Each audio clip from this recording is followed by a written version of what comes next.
Welcome and welcome back to the channel. तो मैं school से आने के बाद पढ़ रही थी biology morphology of flowering plant. तो मैं एनसीईआरटी रीड कर रही थी और जो मेन पॉइंट्स थे, जो टॉपिक्स थे, मैं उसको हाईलाइट कर रही थी।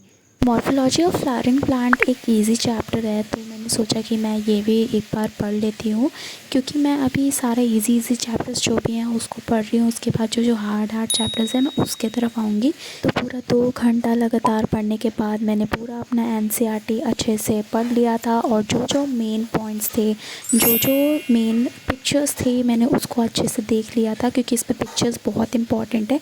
यहाँ पे लीव्स, फ्लावर्स, जो भी इसमें पिक्चर दिया हुआ है बहुत इंपॉर्टेंट होता है। डायग्राम्स आता है, तो जो मेरे को अच्छे से नहीं समझ आया था मैंने उसको डायग्राम की हेल्प से भी ड्रॉ कर लिया था, और मैंने साथ में उससे समझ लिया था, तो उससे ज़्यादा ईजी हो रहा था समझना। आप देख सकते हो यहाँ पे मैंने प्लांट्स, फ्लावर्स ये सब बना रखा है, और यहाँ पे मैंने जो मेन पॉइंट्स हैं वो सब लिखा भी हुआ था।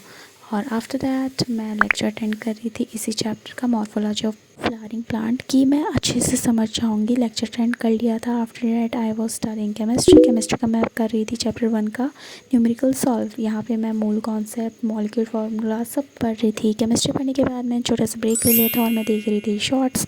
तो शॉर्ट्स देखते देखते ऑलमोस्ट हाफ एन आवर हो चुका था, तो मैंने सोचा कि मैं पढ़ लेती हूँ। उसके बाद मैं अपना होमवर्क कंप्लीट कर रही थी केमिस्ट्री का, इलेक्ट्रॉनिक कॉन्फ़िगरेशन। केमिस्ट्री पढ़ने के बाद मैंने सोचा कि मैं अपना प्रैक्टिकल कंप्लीट कर लेती हूँ, क्योंकि कल मेरा केमिस्ट्री का प्रैक्टिकल है। तो मैंने अपना केमिस्ट्री का सेकेंड एक्सपेरिमेंट भी कंप्लीट कर लिया था, और उसके बाद मैं थक गई थी, तो मैंने सोचा कि आज के लिए इतना ही रहने देती हूँ। आज के लिए इतना ही। Thanks for watching, bye bye.